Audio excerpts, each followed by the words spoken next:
High court पर हमारी नजर रहेगी, लेकिन परीक्षा धांधली पर जो छात्रों ने आंदोलन किया था, आंदोलन का सामना करे झारखंड के मुख्यमंत्री हेमंत सोरेन ने नए माइनिंग बिल पर ऐतराज जताया है।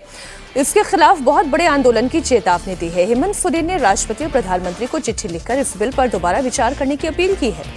हेमंत सोरेन ने एक चिट्ठी राहुल गांधी को भी लिखी है। इस बिल के जरिए झारखंड के साथ हो रहे अन्याय के खिलाफ आवाज उठाने की अपील की है। हेमंत सोरेन ने केंद्र सरकार को वार्निंग देते हुए लिखा है कि झारखंड ऐसा बड़ा आंदोलन करेगा जिसे पूरा देश देखेगा। हेमंत सोरेन ने सवाल उठाया कि खनिज झारखंड का, जमीन झारखंड की, तो हमारे हक का, अधिकार का फैसला दिल्ली क्यों करेगी। इस मामले को लेकर सीएम सोरेन ने राष्ट्रपति को भी पत्र लिखा। केंद्र के इस बिल पर साइन करने से पहले विचार करने की अपील की। यह बिल गुरुवार को ही संसद से पास किया गया है। तो यह अपील दरअसल राष्ट्रपति से की गई है, क्योंकि पास तो ऑलरेडी हो ही चुका है। नए माइनिंग बिल को लेकर हेमंत सोरेन का तर्क यह है कि माइनिंग पर स्टेट टैक्स सीमित करने से राज्य की आय कम हो जाएगी और इससे राज्य को सालाना करीब 15,000 करोड़ रुपए का नुकसान हो सकता है। राज्य की आय कम होने से शिक्षा, स्वास्थ्य का बजट प्रभावित होगा और सेस राजस्व से राज्य में जो योजनाएं चलाई जाती हैं उसके फंड में भी कमी आएगी। सोरेन ने कहा कि राज्यों को अपने खनिज भूमि पर टैक्स लगाने का विधायी अधिकार है और नया बिल इस संवैधानिक अधिकार को कमजोर करता है।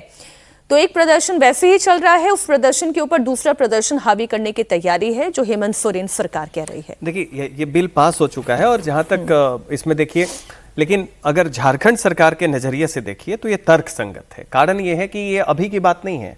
आजादी के बाद एक पॉलिसी आई थी, हम सब लोग जानते हैं, फ्रेट इक्वलाइजेशन पॉलिसी।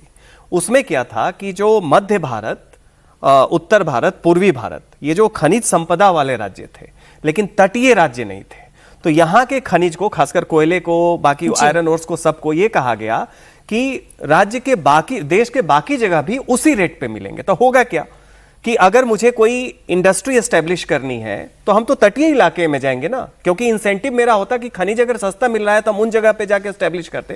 कारण इसका यह हुआ कि पूरा दक्षिण और पश्चिम के राज्य जो हैं वो काफी डेवलप हो गए और इससे पूर्व, उत्तर पूर्व और मध्य जो सेंट्रल इंडिया है उसके राज्य जो खनिज संपदा में थे वो पिछड़ गए।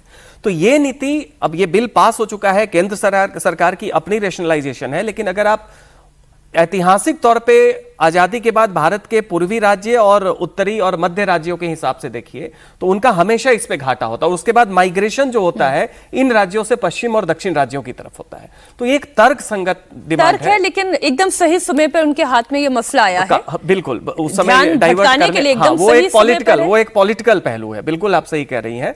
और जहां तक पॉलिसी की बात है, इसे हम मानते हैं कि जो पूर्वी और उत्तर और मध्य भारत के राज्य हैं उनके साथ से फ्रेट इक्वलाइजेशन से लेकर उनकी संपदा को देश के बाकी जगह आप उसी रेट पे देंगे तो उन राज्यों का क्या होता है कि आर्थिक पिछड़ापन होता है और फिर वहां से लोग माइग्रेट करते हैं। लेकिन हाँ, समय के हिसाब से उनके हाथ में एक इमोशनल इशू है जिसको लेके वहां के लोग संवेदनशील हैं, इसको एक मुद्दा वो बना सकते हैं। तो अभी छात्रों से ध्यान भटकाने का भी राहुल गांधी जी को उन्होंने पत्र लिखा है। राहुल गांधी जी से भी पत्र नहीं लिखा गया छात्रों की समस्याओं के समाधान के लिए, लेकिन इन्होंने माइनिंग के लिए पत्र लिख दिया।